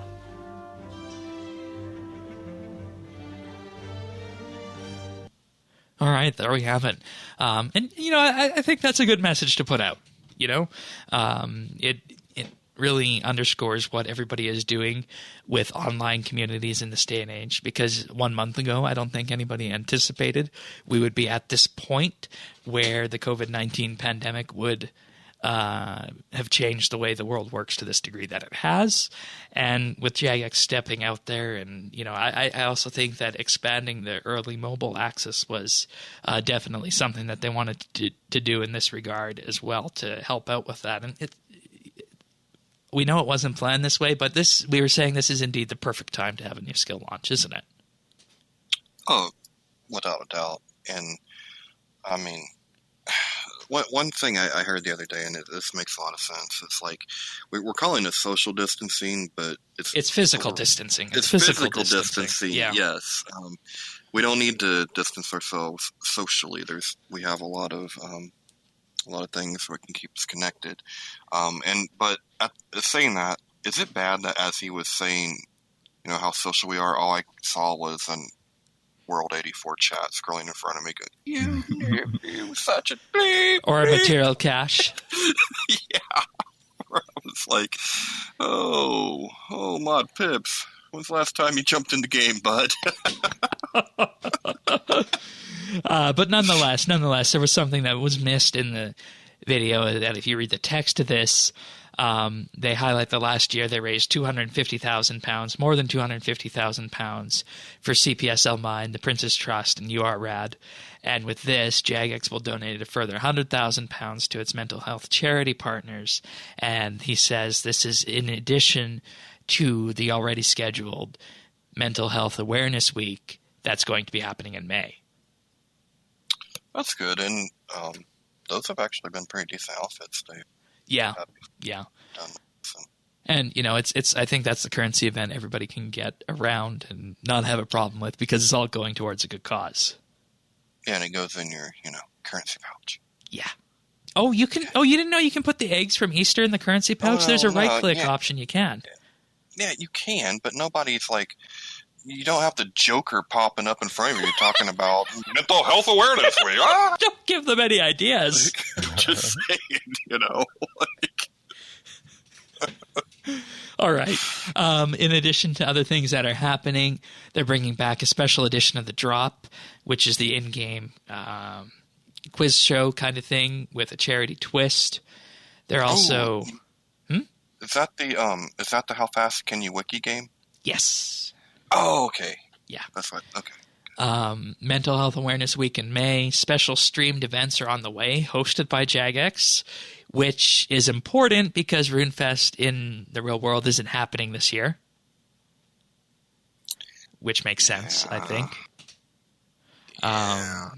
Just because of everything that's going on, and hence the virtual events that they're talking about. And they're also going to be aiming where technology allows to do more live streams for both RuneScape and Old School. And they'll also be running fortnightly AMAs and Discord Q&As with mental charity representatives. And there's also going to be more get-togethers in-game with JMod attendance. That's cool. I always thought it was neat when you actually get to see one of them in-game. Oh, yeah, definitely. I like those events where you would go and they'd stamp your stuff. Yeah. That's cool.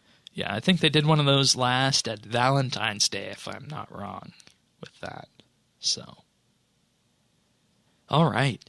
Let's see. What do I got next on here? Ah, yes, another cosmetics treasure hunter promo. The cat samurai. I'm not gonna dare to say this name. Meow. Say it for us. Come on. The cat Meow. There you go. There it is. I can imagine that's going to be something with the show title. Oh? What's the question? Yeah. I don't really have a question. I just wanted to say, Meow, I have a question. Oh. All right. Yeah. All right. Well, if you look in the news post here, you can see exactly what you can dress this cow up as. Or cow? Cow. Oh, my God. Well, Boy, could you imagine if it was a cow? that might be funner. I don't know. Write that down for next time. Yeah, let's write that down. I'll put that out. But with this, it's just like the Felix the Cat promo. You unlock as you spend Treasure Hunter keys. You unlock an armor piece, and there's a chance through Treasure Hunter that you can unlock more pieces with this. And there's also one more thing with this. If you had the Felix the Cat one, you can have the chance at unlocking a new fur texture for Felix, which turns him into, as they say, an elegant blue short hair. But there's more. You mean we get more furry options? Yeah, there's more. If you don't have Felix, you can pick him up for free on the Oddment store. Oh. Yeah. Sweet. I don't know if he'll be cool. dressed, though. Well, It's a cat, right? It's a cat. Yeah. It's a cat. And you can see the evolution of this, that you get to a point where eventually these promos go past and you'll get the base for free on the Oddment store, but you might be able to purchase old armor pieces on the Oddment store as well. That could be a way they would go if they didn't want to rerun these on Treasure Hunter. Yeah. I don't know. I mean, I'm glad this one seems smaller than some of the stuff I have been seeing lately, and that's good, because I think some of the stuff I have seen lately could be about half of its size. Yeah, like the horse thing from Yak Track, right? Yeah, and the yak with the damn telescope on, like Yeah. everything is just huge. And I think they could literally be half that size, and I think we'd be fine. Because it ain't like we're like riding these things, you know. Have you seen the demon, the Kagurian demon? It covers like a whole excavation site. I'm like, I have a picture for you. I'll send it. I'll post it in here. Yeah, please do. It's terrible. It's very big. Yeah, so I don't typically advocate people spend on Treasure Hunter, but if this is the kind of thing you want to see from Treasure Hunter, these kind of promos, This is the weekend to buy keys. Dare I say it? We'll wait for Brew to get that picture up, but we'll jump to that after. But before we go on to tech news, I'll just thank our Patreon supporters for this episode, because without you guys, we wouldn't be doing all the fun stuff that we're doing in addition to these episodes. So this week, I'd like to thank 29 Let's Go, Brock H, Cameron, Cass, CGB900, Christian S, Diana, Jade Gizmo, James W, Jason S, Joe M, John P, Kyle, R Memories, Rastafa, Ripeth, Sam W, The Naked Captain, The Lion, Tom V, and Zez. Thank you, all of you, for your support. It truly does mean the world to us, and you let us do all kinds of fun things here at RSBNB Update, including our monthly bit, which we just got off of recording. That was a fun one, wasn't it? We learned a bit about the past skill launches in-game. Yeah, that was cool. These monthly bits are always excellent learning opportunities for us here as co-hosts, and hopefully they provide that to you, the listeners, as well. And if you want to listen to these, you can. For as little as $1 a month, you can sign up at patreon.com/RSBNB, and there you gain access to the entire back catalog of monthly bits, 20 of them now at this point. And in addition to that, you help fund the cost for hosting and production of RSBNB and RSBNB Update. We also have the VIP rank for $3 a month. You get a special VIP rank in Discord, a mention on the podcast at the start of the month, and access to high-quality stereo AAC versions of the show. And for $5 a month, you receive a shout-out each and every week on the podcast, gain exclusive clips that we'll be using on the Clip Show at the end of the year, in addition to everything else. And we do have our monthly events as well, including the monthly bit, which we just recorded.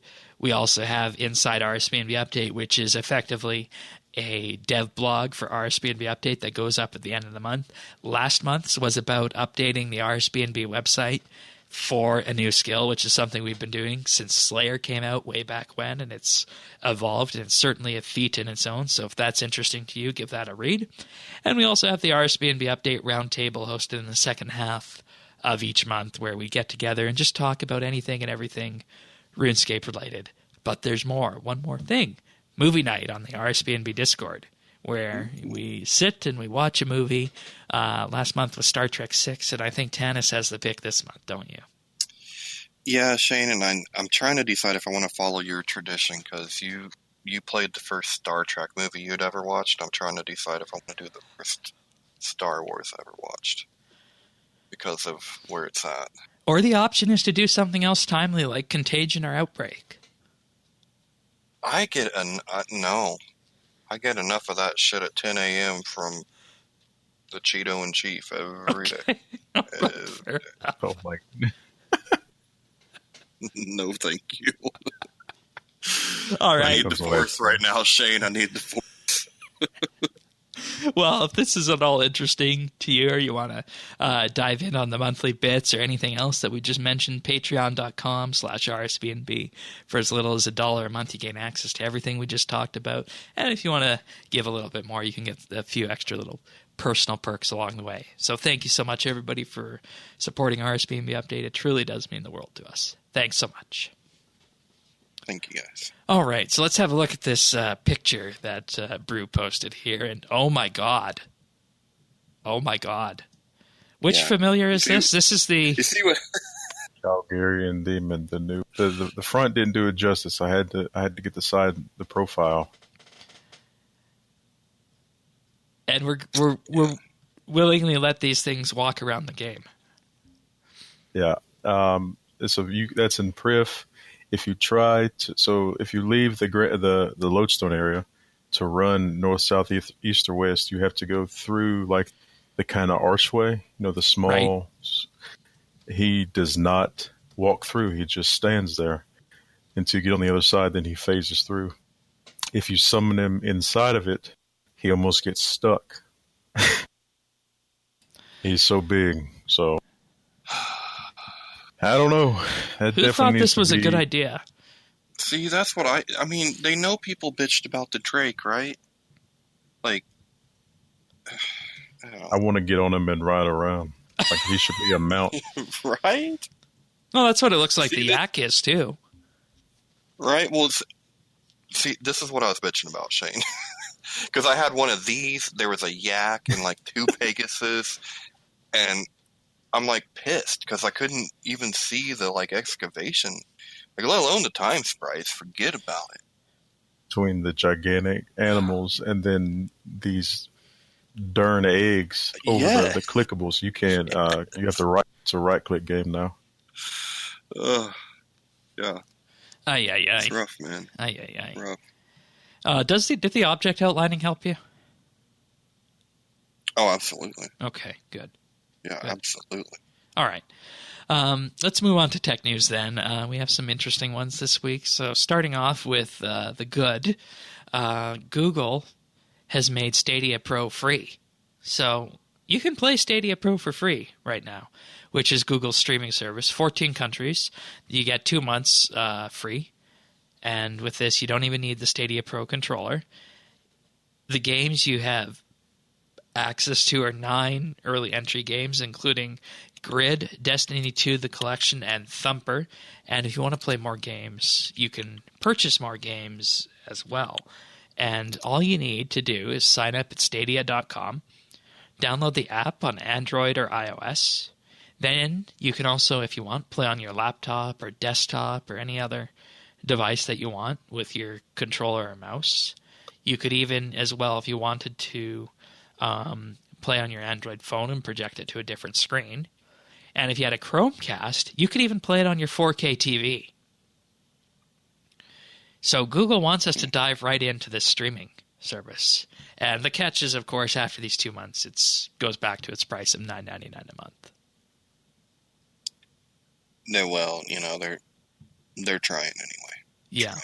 Do you think you're going to give this a go? No. No? Okay. No. I just don't like the way Stadia is set up with having to have the system and buy the game. Oh, you don't even need the controller if you don't want it. Well, I know. You can use any controller. But you still have to buy the hardware. No, right? No, you don't. You don't need the Stadia machine? No. You need a Chromecast if you want to play it on your TV. If you want to play it on your computer or your phone, you don't need anything. You can try this for free right now without anything. Really? Yeah. Yeah, I don't know. Well, maybe with an expansion of the catalog. Right now, I'm not seeing anything that really interests me that much. Yeah, let's have a look at what some of the games are on here, because that's, of course, the big question with any of these streaming platforms. Assassin's Creed Odyssey, that's not one of the free ones. They don't say what the free ones are aside from Destiny and Grid, of course. So that's a question. And Thumper, whatever the heck that is. Doom Eternal is on here. Oh, that's a great game. That is a great game. Just Dance 2020. Mortal Kombat 11. Red Dead Redemption 2. Nice. Okay. The Elder Scrolls Online. Tom Clancy's The Division 2.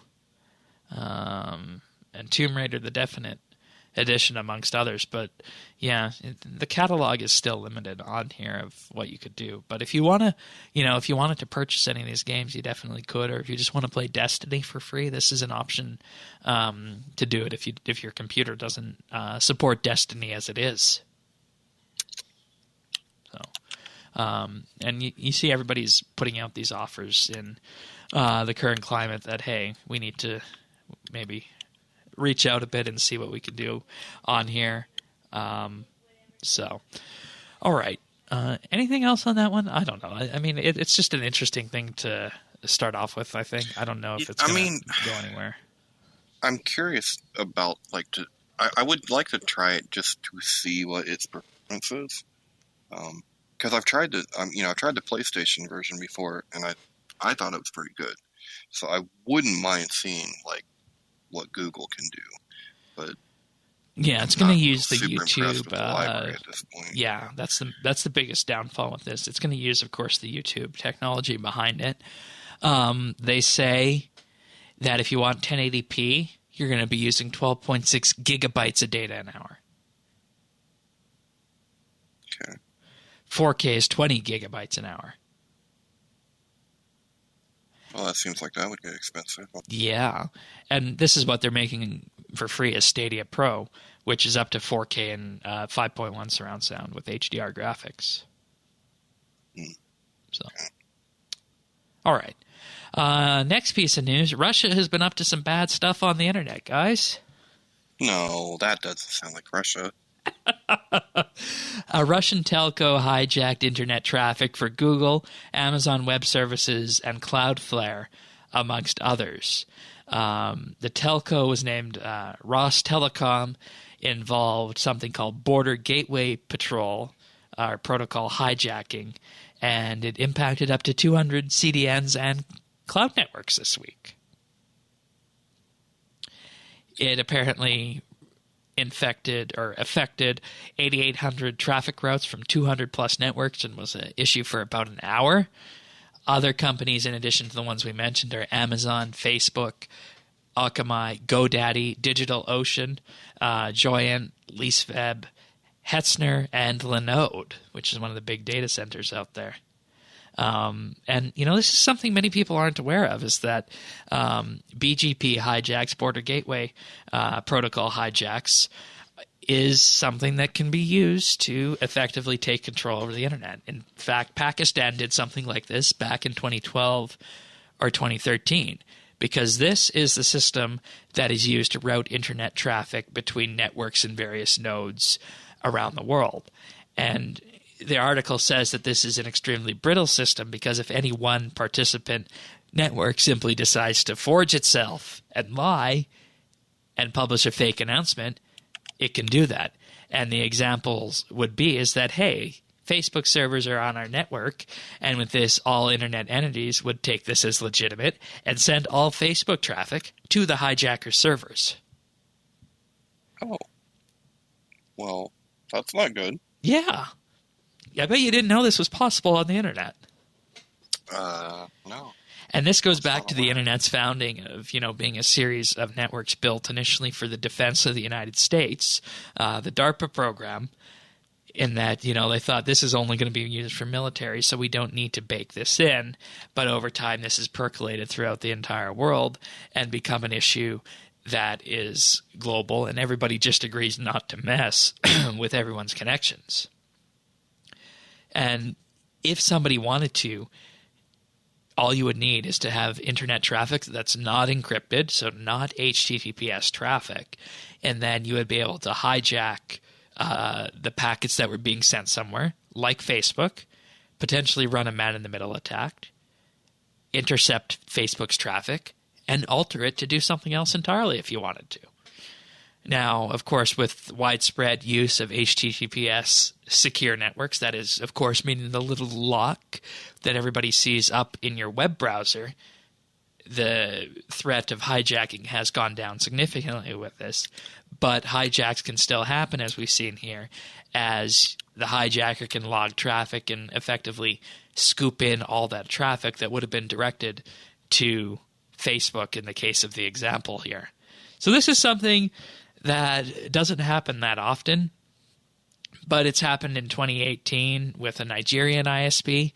It also happened again in June of 2019, where some of the European traffic was mistakenly, they say, routed through China Telecom, which of course is the Chinese state-owned telecommunications operator, which who could see anything wrong with that, right?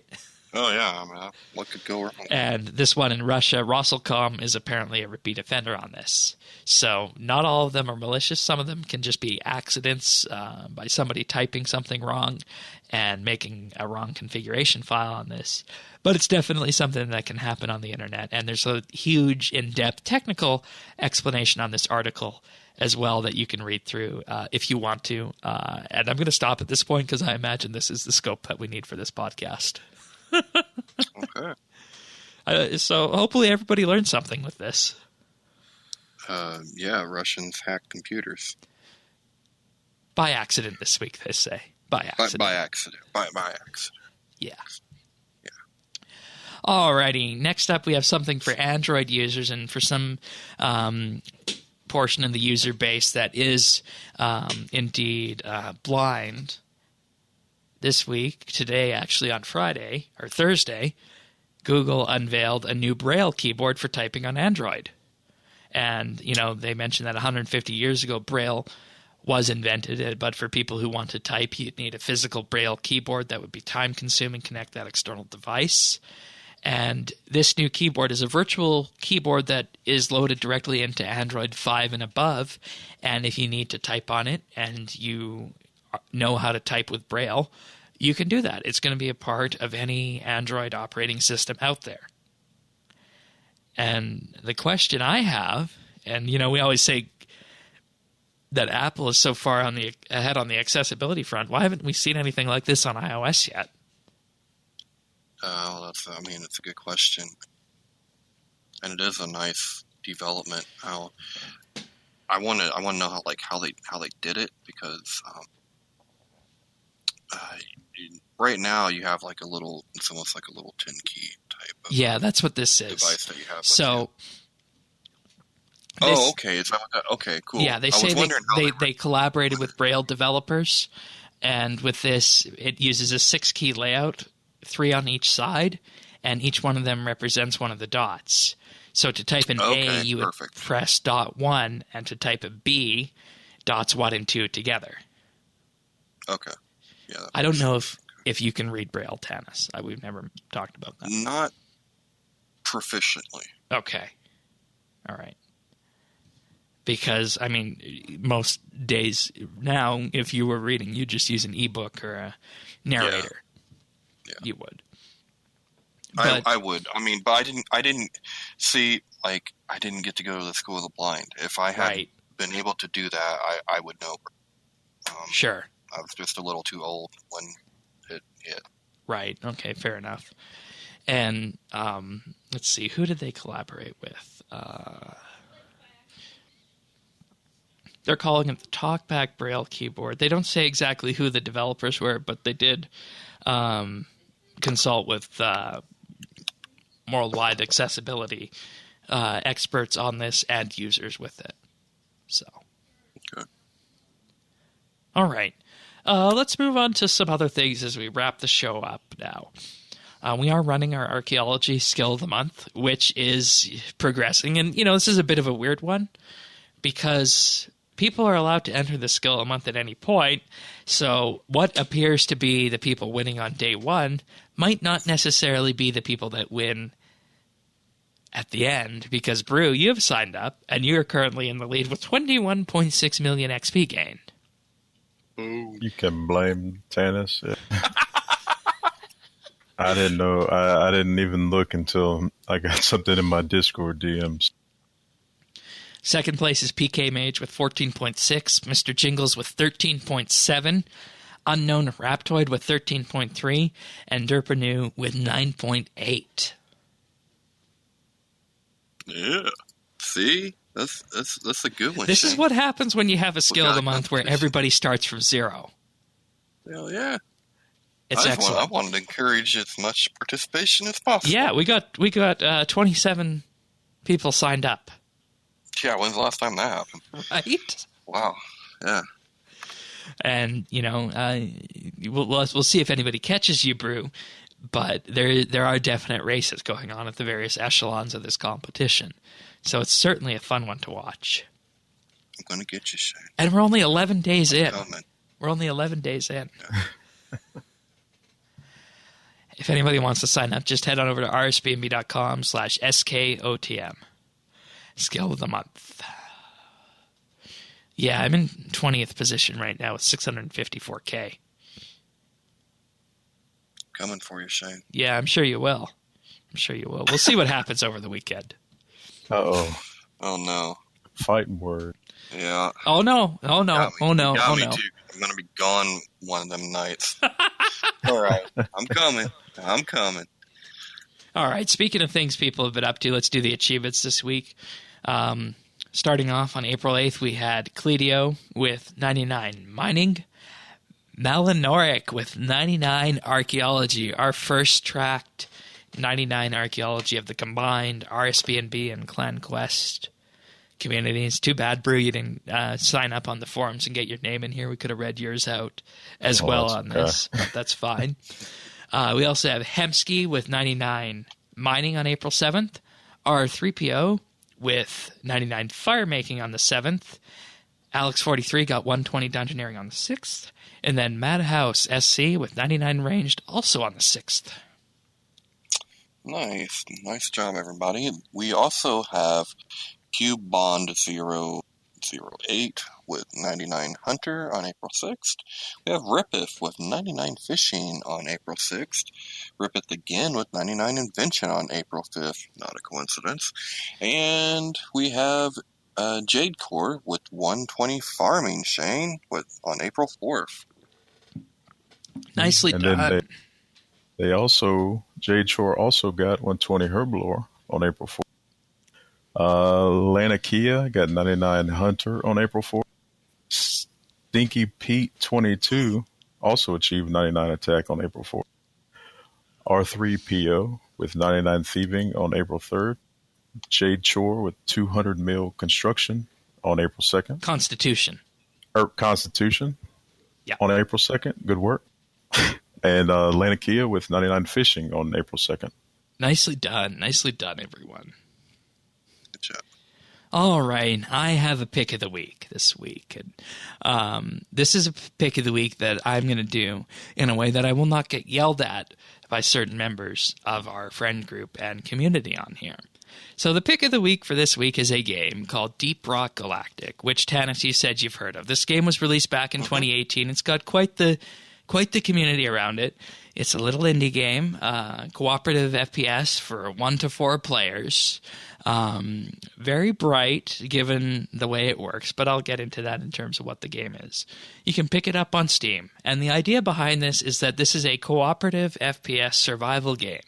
You are a series of space dwarves mining an underground environment on their moon. The caves are procedurally generated, and, as with any survival game, you have to survive the hordes of monsters. And in this case, it's not zombies, it's actually alien bugs.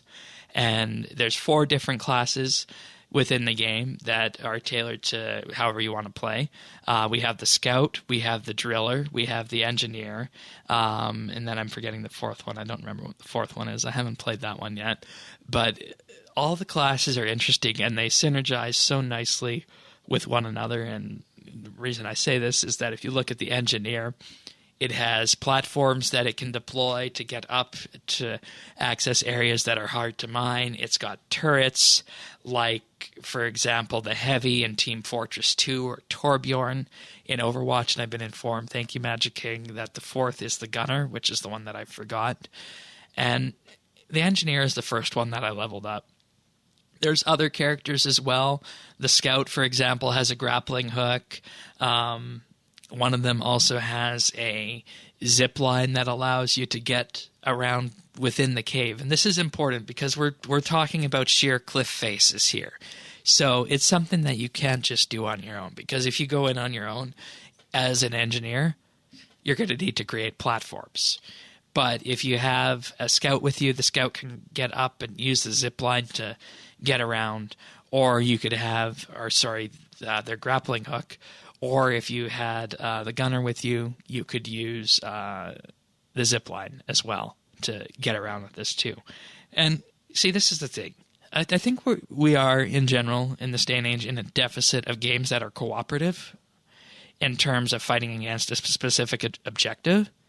And, there's no shortage of survival games out there, from 7 Days to Die to Left 4 Dead and whatnot. And personally, I find those games kind of silly because they all deal with zombies. And let's be honest here, zombies aren't a real thing. Sure, they're fun to go up against. But is that something you really want to be doing time and time again? I don't. And that's why, as a survivalist game, Deep Rock Galactic is actually something that has appealed to me. Initially, I didn't think it wouldn't because of the survival aspect, but I actually do quite enjoy it. So it's a game that you can find on Steam for $29.99, and that's the pick of the week. Right on. So if you're looking for something to play or something to play with some friends, this is definitely something to pick up. All right. What have we been up to on RS? Let's start with you, Tanis. Archaeology. And archaeology. And then when I was done with that, I'm going to do some archaeology. All right, fair enough. Brew, do I even need to ask you? Nah, same thing. Same thing. All right. Same thing for me as well. Since we know you're level 104, we talked about that earlier. Tanis, what level are you currently? 68. Okay, I'm 68 as well. So you are catching up. So that's where we're at. I completed all the mysteries in the Infernal Source, so that was fun. Unlocked Ancient Summoning. That's good. And, the more I listen to the podcast that we produce, I'm more inclined to play Archaeology, more than I already have been. So I feel good about that. But I don't think I have much else to say on that, about Archaeology. Everyone else good? I'm good. Yep. Appreciate y'all having me. Yeah, of course. It was great having you. Good to learn about the high end of the skill. That's something we definitely did want to do. So thank you for providing your insight on that. And with that being said, as I mentioned earlier, if you want full show notes, you can find that at update.rsbnb.com. Or if you want to subscribe to the podcast, you can do that on any number of podcast listeners out there. Just head on over to update.rsbnb.com/subscribe. So with that being said, we'll see you guys next week for another episode. Take care, everyone. See ya.